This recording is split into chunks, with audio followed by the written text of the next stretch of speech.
찬송합시다. 주 예수 내 맘에, 주 예수 내 맘에 들어와 계시는 변하여 새 사람 되고 내가 늘 바라던 참빛을 찾은 곳 주 예수 내 맘. 다시 한번 할까요? 주 예수 내 맘에, 주 예수 내 맘에 들어와 계시는 변하여 새 사람 되고 내가 늘 바라던 참빛을 찾은 곳 주 예수 내 맘에 오시, 주 예수 내 맘에 오시, 주 예수 내 맘에 오시, 물들든 내 맘에 기쁨이 넘치는 주 예수 내 맘에. 2절 3절 합시다. 주 예수 내 맘에 들어와 계시는 만영된 행실을 끊고 머리털보다 더 많던 내 죄가 눈보다 더 희연 내 맘의 소망을, 내 맘의 소망을 든든히 가지는 주 예수 내 맘에 오시, 의심의 구름이 사라져버린 곳 주 예수 내 맘에 오시, 주 예수 내 맘에 오시, 주 예수 내 맘에 오시, 물들든 내 맘에 기쁨이 넘치는 주 예수 내 맘에 오시. 저 바다보다도 더 넓고 저 산과 하늘보다 더 높은 주님의 은혜가 이곳에 가득해. 살아계신 주 나의 하나님, 살아계신 주 나의 하나님, 언제나 넘치는 주의 사랑으로 내 안에 가득히 넘쳐 흐르네. 내게 강 같은 평화, 내게 강 같은 평화, 내게 강 같은 평화, 내게 강 같은 평화가 넘치네. 내게 강 같은 평화, 내게 강 같은 평화, 내게 강 같은 평화가 넘치네. 다시 한번 찬송합시다. 내게 샘솟는 기쁨, 내게 샘솟는 기쁨, 내게 샘솟는 기쁨이 넘치네. 내게 샘솟는 기쁨, 내게 샘솟는 기쁨, 내게 샘솟는 기쁨이 넘. 마지막으로 저 바다보다, 저 바다보다도 더 넓고 저 산과 하늘보다 더 높은 주님의 은혜가 이곳에 가득해. 살아계신 주 나의 하나님, 살아계신 주 나의 하나님, 언제나 넘치는 주의 사랑으로 내 안에 가득히 넘쳐 흐르네. 할렐루야. 하나님께 감사 박수 올려드리겠습니다. 아멘. 아멘.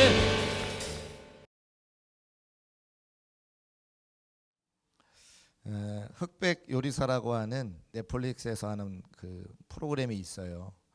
보신 분도 계시고 또 이렇게 짧게 돌아가는 영상 같은 거 이렇게 보신 분들이 계신데 이번이 아마 2편인 것 같아요. 그래서 뭐 쉽게 말하면 유명한 셰프들 나오고 또 좀 무명이지만 각자 나름대로 운영하고 있는 식당에서 많은 사람들에게 맛있는 요리를 할 수 있는 이제 그런 사람들, 유명한 사람과 유명하지 않은 사람, 또 배운 사람과 배우지 못하고 혼자 이렇게 열심히 연마한 그런 사람들이 서로 이렇게 요리 대결을 하는 그런 프로그램입니다.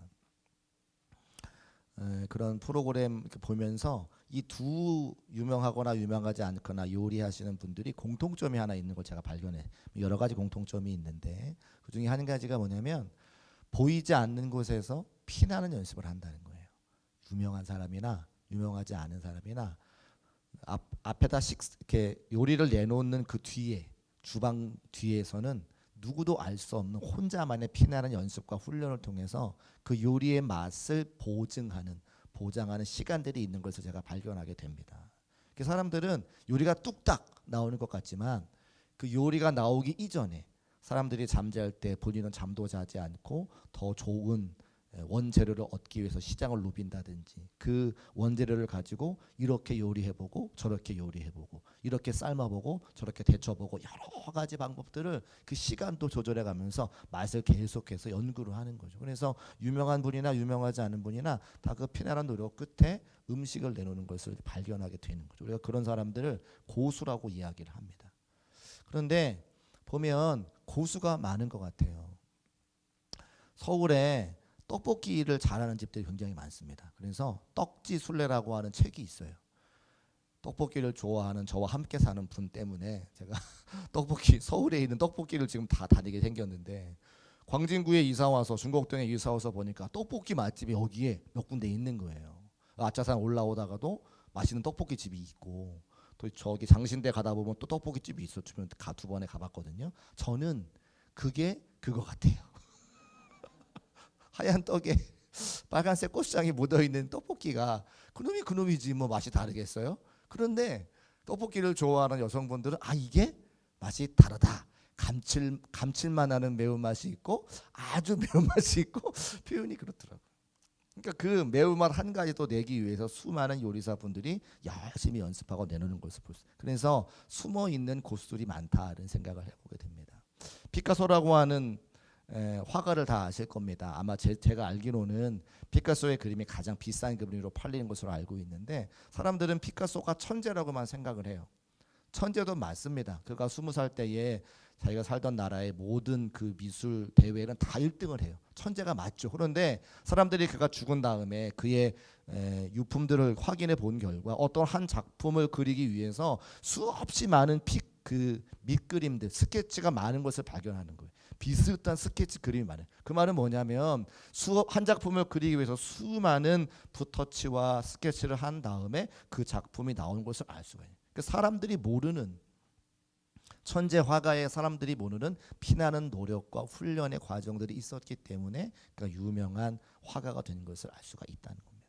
신앙생활도 마찬가지죠. 우리가 남들 보지 않을 때에 홀로 기도하는 모습이나 말씀 묵상하는 것을 통해서 우리가 영적인 고수가 될 텐데 그래서 보여지는 건 물론이고 보이지 않는 곳에서 하나님과 영적인 싸움과 씨름을 통하여 영적인 고수가 다 되시기를 주님의 이름으로 축복합니다. 특별히 오늘 속자님들께서 함께 헌신을 다짐하며 특송하셨는데 속자님들은 더더욱더 영적인 고수가 돼야 되죠. 제가 교회를 여러 교회 섬기면서 우리 속자님들께 설문조사를 여러 번 했거든요.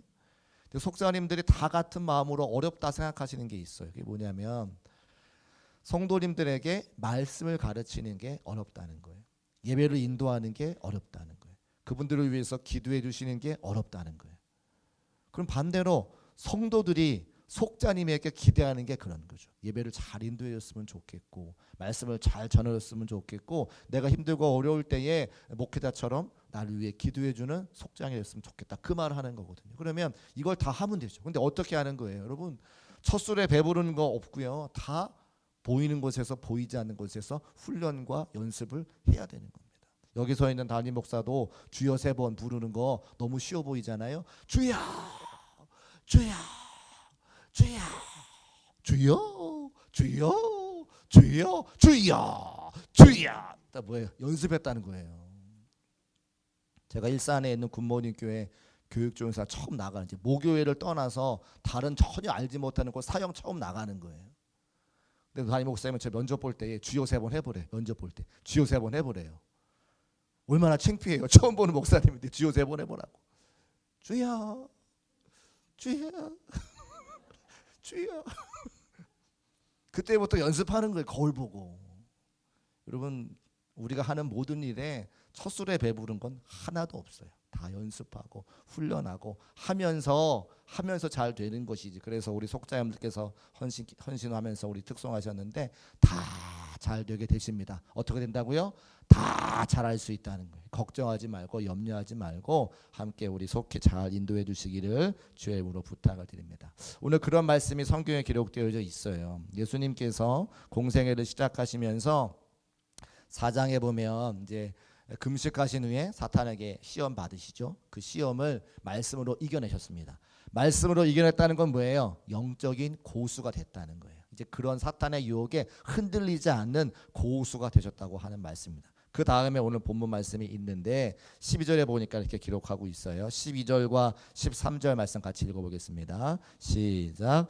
예수께서 요한이 잡혔음을 들으시고 갈릴리로 물러가셨다가 나사렛을 떠나 스불론과 납달리 지경 해변에 있는 가버나움에 가서 사시니. 아멘. 그렇게 예수님께서 영적인 고수가 되신 다음에 무슨 소식을 들으셨냐면 예수께서 요한이 잡혔음을 들으셨다라고 기록하고 있죠. 세례 요한이 누구입니까? 예수님께서 오시는 길을 예비했던 사람입니다. 회개하라, 많은 사람들을 회개하고 세례를 주었던 사람이 세례 요한인데, 세례 요한이 살아가던 당시에 헤롯 안디바라고 하는 젊은 왕이 아버지의 뒤를 이어서 왕위를 물려받습니다. 근데 결혼하면 안 되는 사람하고 결혼을 해요. 그래서 세례 요한이 그것에 대해서 지적을 하죠. 그러면 안 돼. 그랬더니 자기한테 싫은 소리 했다고 헤롯 안디바 젊은 왕이 세례 요한을 옥에 잡아 가둡니다. 예수님께서 그 소식을 들으시고 무슨 생각을 하셨냐면, 실제로 세례 요한이 거기서 다시 나오지 못하고 죽임을 당하는데 더 이상 세례 요한이 전하는 말씀을 듣지 못하겠구나, 세례 요한을 통해서 하나님의 말씀을 전하지 못하겠구나 라는 생각을 하시고, 세례 요한이 못하니까 누가 하시겠다? 예수님께서 스스로 말씀을 전하셔야 되겠다라는 생각을 하시게 되는 거죠. 예수님께서 뭐라 말씀하시는가? 회개하라, 천국이 가까이 왔다. 이 말씀을 그 다음에 선포하시거든요. 이 어간에 일어나는 거예요. 예수님께서 마귀의 시험을 말씀으로 이겨내시고 영적인 고수가 되어 앞으로 공생애를 감당하시는데, 여러 가지 사역 감당하시는데, 세례 요한이 잡혀서 이제 내가 그 사역을 감당해야 되겠구나라고 결심을 하시는 거죠. 근데 그때에 어디로 갔냐고 그러시냐면 갈릴리로 물러가시고 가버나움에 가셨다라고 기록합니다. 거기가 어디냐면 예수님의 고향이죠. 고향. 우리도 사람들도 무엇인가를 결심할 때가 있을 때, 결단할 때가 있을 때 어디로 가냐면 고향으로 갑니다. 그리고 부모님을 만나 뵙죠. 부모님들은 딱 아시는 것 같아요. 멀리 출가했던 자식이 갑자기 연락도 없이 집에 찾아오면 부모님은 대신 이게 뭐가 큰일 났구나 라고 하시죠. 뭐라고 하세요? 밥부터 먹자. 그래서 엄마 밥, 따뜻한 엄마 밥을 통해서 그 자녀들을 위로하고, 밥 먹으면서 혹은 밥 먹은 다음에 무슨 일이 있었는지 스스로 말할 때까지 기다리시는 지혜가 있더라는 거예요.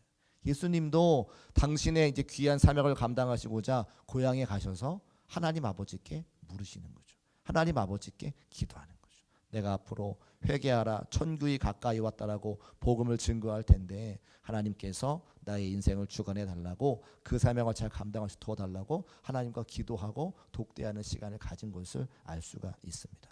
그리고 나서 17절에 이때로부터 어떤 때예요? 그렇게 고향에서 마음을 정리하고 하나님과 깊은 교제의 시간을 나누고 기도를 통해 은혜를 받은 다음에 이때로부터 예수께서 비로소 전파하여 이르시되 회개하라, 천국이 가까이 왔느니라 하시니라 말씀하신다는 겁니다. 여러분, 근데 저 안에 헬라어 본문을 보면 살짝 생략된 단어가 하나 있는데 무엇이냐면, 우리말로 따지면 왜냐하면이 생략되어 있어요. 회개하라, 왜냐하면 천국이 가까이 왔기 때문이다.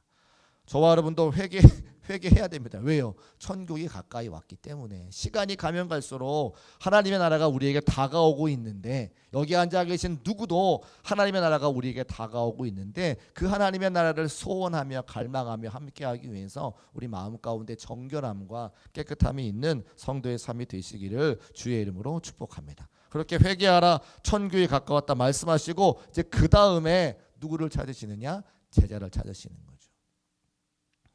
그런데 여기에 이제 제가 오늘 포커스로 말씀을 드리려고 하는데, 제가 서두 시작하면서 흑백 요리사 말씀을 드렸잖아요.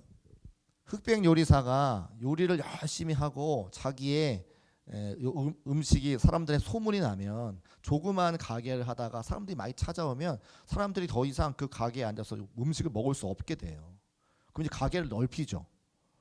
가게를 넓힐 때 반드시 해야 되는 게 뭐냐면 자기와 함께 일하는 동료가 필요하더라는 거예요. 예수님도 마찬가지입니다. 예수님도 혼자 사역을 다 감당하실 수 없으니까 영원하신 하나님이, 전능하신 하나님이 제한된 육신의 몸을 입고 이 땅에 오셔서 혼자 그 사명 다 감당하는데 못하시니까 누구를 부르세요? 제자. 누구요? 제자. 너무 오늘 겨울이 추워가지고 이렇게 다 움츠러 계셔서 그러신 거죠? 제자. 제자를 부르시는 내용이 바로 나오는 거예요. 잘 아시는 것처럼 첫 번째 제자는 베드로와 안드레.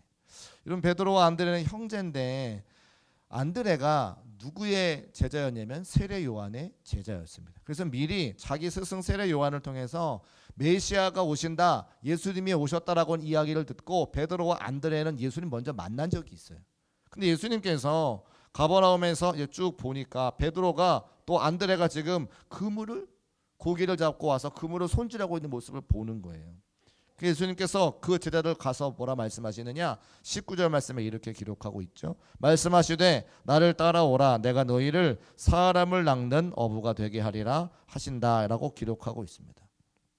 그리고 나서 20절에 보니까 그들이 곧 그물을 버려두고 예수를 따르리라, 이렇게 19절과 20절 간단하게 나와 있는데 성경은 글로 기록된 거니까 글을 쓴 마태가 중간에 있는 생각들은 다 생략하고 현상만 기록한 거잖아요.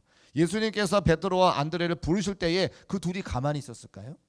여러 가지 생각을 했을 겁니다. 아니, 예수님께서 우리를 제자로 부르신다고 사람을 낚는 어부라는 단어도 처음 들었을 거예요. 저게 무슨 이야기야?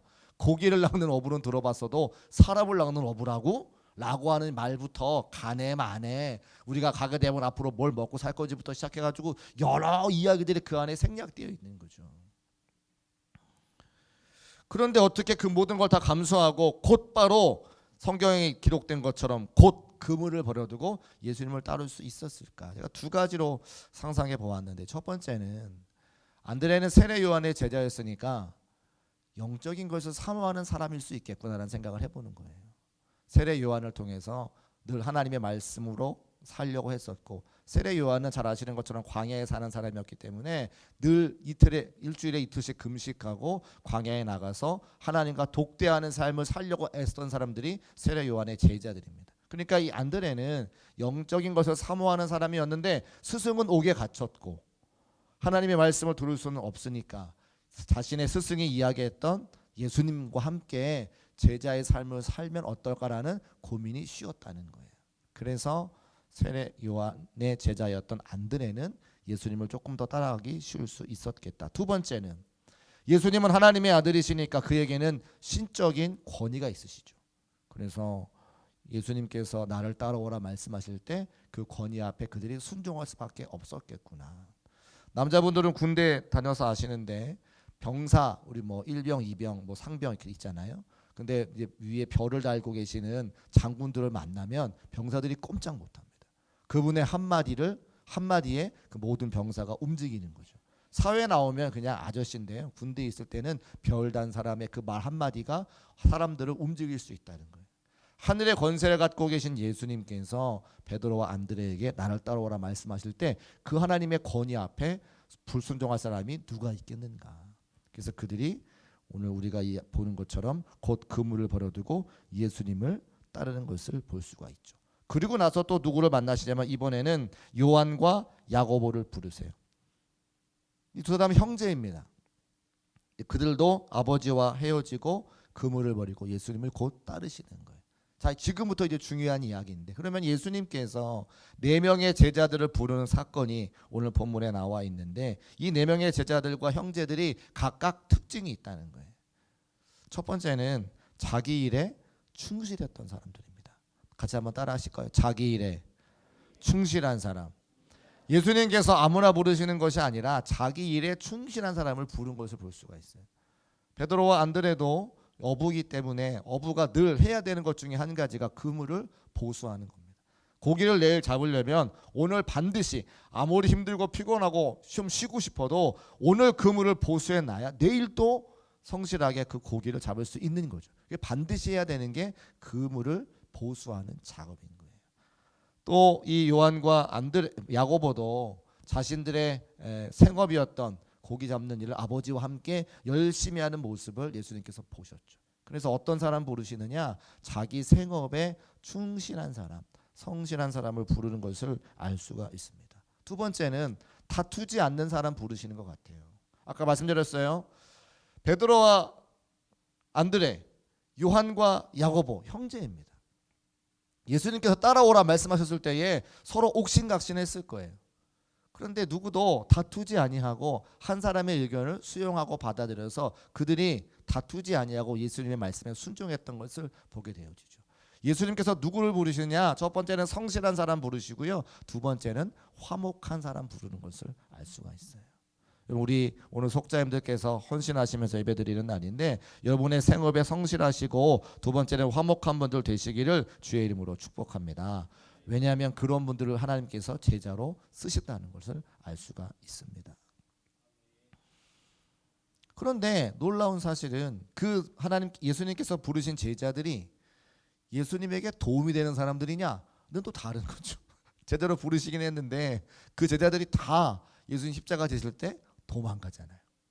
아니 그러면 모든 것을 알고 계시는 예수님께서 자기에게 도움도 되지 않는 제자를 부르셔서 왜 하필 그들로 하나님의 사명을 맡겨주셨을까? 제가 여기서 묵상하다가 우리 속자님들께 꼭 드리고 싶은 말씀 두 가지 중에 한 가지. 예수님께서 왜 본인에게 도움되지 않는 사람 불러다가 당신의 사명을 맡기셨을까? 예수님은 하나님처럼 멀리 보셨음을 믿으시기를 주의 이름으로 축복합니다. 우리는 성경을 다 알잖아요. 이제 제자를 부르신 사건부터 예수님 십자가 지실 때 그들이 배신했고 도망갔고 그들이 성령의 충만함을 받아 예수님 부활승천하신 다음에 전 세계를 다니며 하나님의 복음을 증거했던 사도들이 된 거 우리는 이미 알죠. 우리도 지금 성경을 다 읽어서 당시에 예수님이 살아갔던 그 시대에 하나님의 눈을 가지고 제자들의 인생이 어떤지를 다 알고 있어요.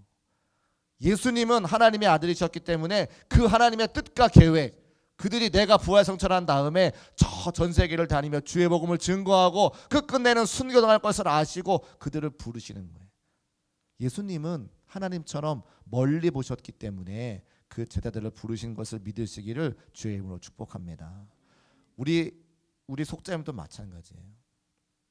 어떨 때는 그 속장의 역할을 감당하기 힘들어서 이거 못해요, 내려놨으면 좋겠어요, 다른 사람 시켜요 라고 주의 종들에게 말씀하실 때가 있었습니다. 그런데 오랜 시간 경험해본 분들은 아세요. 내가 속장 감당하면서 내가 더 성장하고 성숙한 신앙인과 믿음이 되었다고 하는 것을 해보신 분들은 아세요. 그 뭐냐면 멀리 보는 거죠. 어떤 사람도 교회에 나오셔서 신앙생활 하다가 사명으로 훈련받지 않고 성장과 성숙으로 나아가는 성도가 없는 것을 저도 알고 여러분도 압니다. 이 모양 저 모양으로 교회에서 여러 가지 사명 감당하시다가 그 사람들 때문에 힘들어도 보고 눈물도 흘려보고 마음도 상해보고 그러나 내가 기도하여 하나님의 능력과 은혜 가지고 그 해결되지 않는 사람 붙잡고 기도하다가 내 신앙과 믿음이 깊어지는 거지. 그냥 날마다 교회만 왔다 갔다 한다고 우리 믿음과 신앙이 성장하지 않는 것은 우리가 다 알고 있다는 거예요.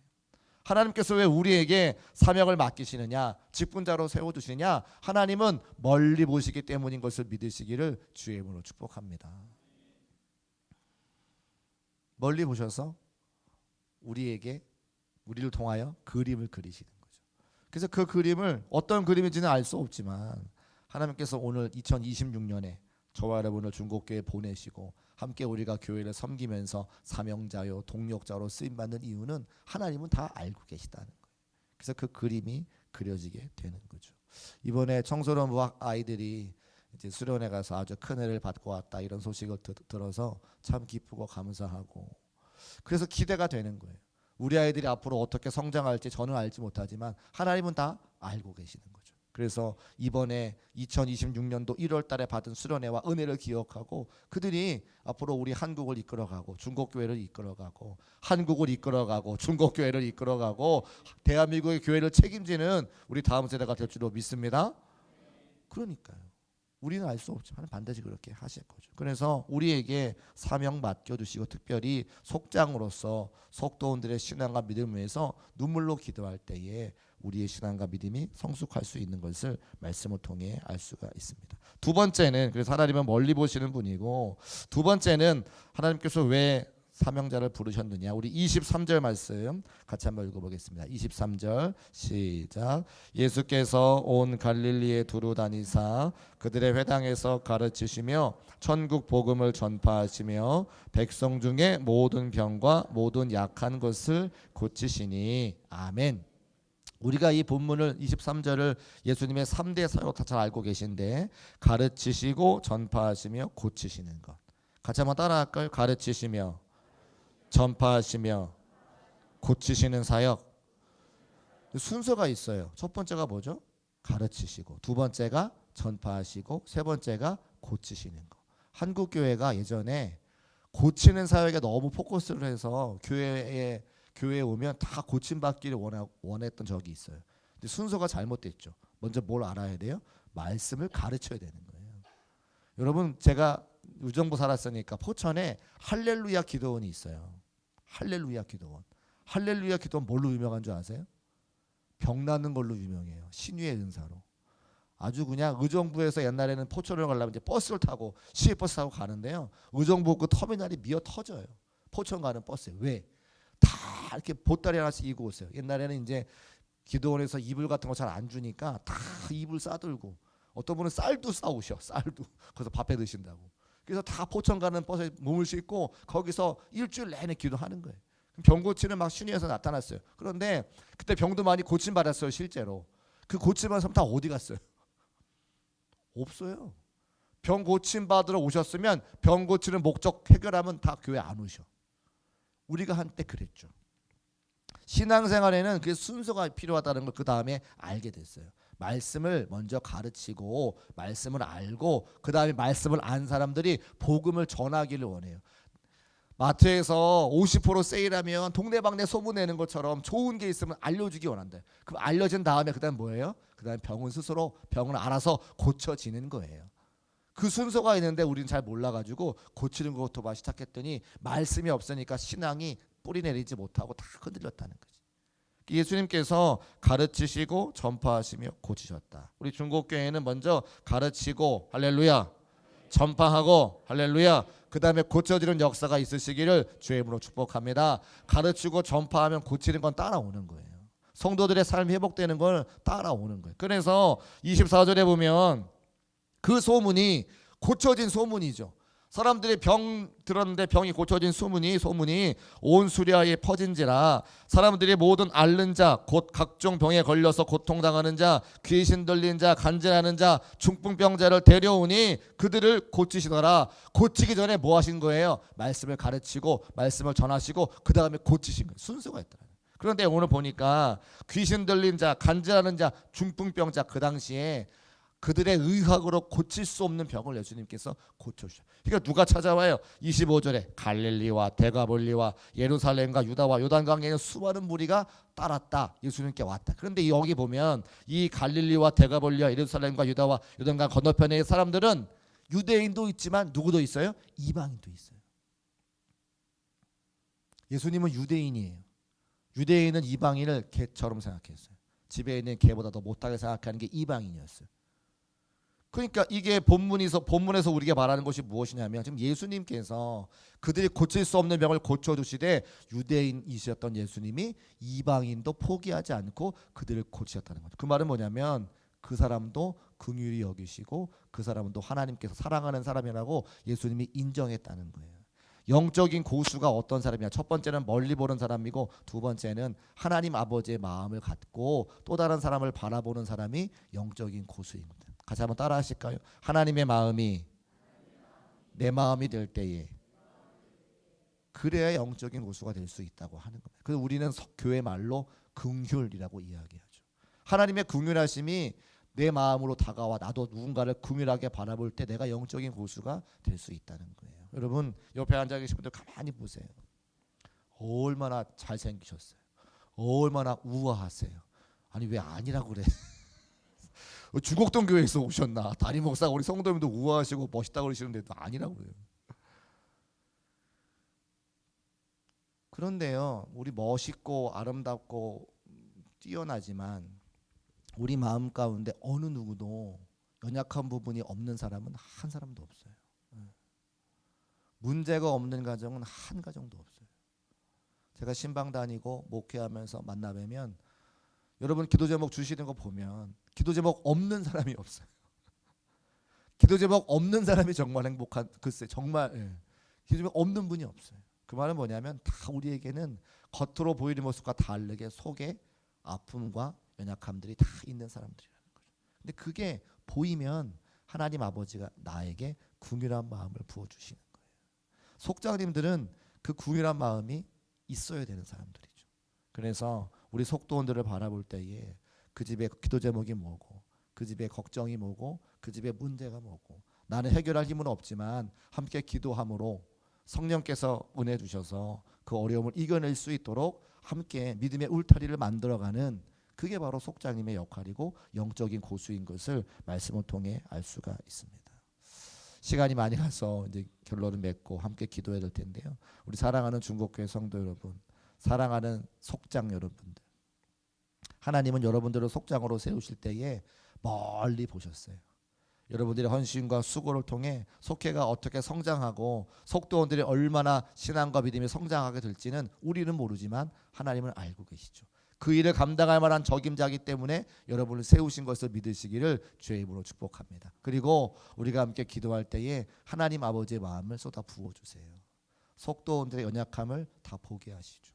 그래서 눈물로 그들을 위해 기도하게 하시고 그 기도를 통하여 그들이 힘과 소망과 위로를 얻게 하시는 그 마음이 있을 때에 우리가 함께 속장의 사명 감당할 수 있으니 오늘 이 밤에 우리 함께 찬송하셨던 것처럼 생각과 마음과 힘과 정성을 다하여 하나님 찬양하고 하나님 아버지의 마음 내 마음 되게 달라고 기도할 수 있는 저와 여러분 되시기를 주의 이름으로 축복합니다.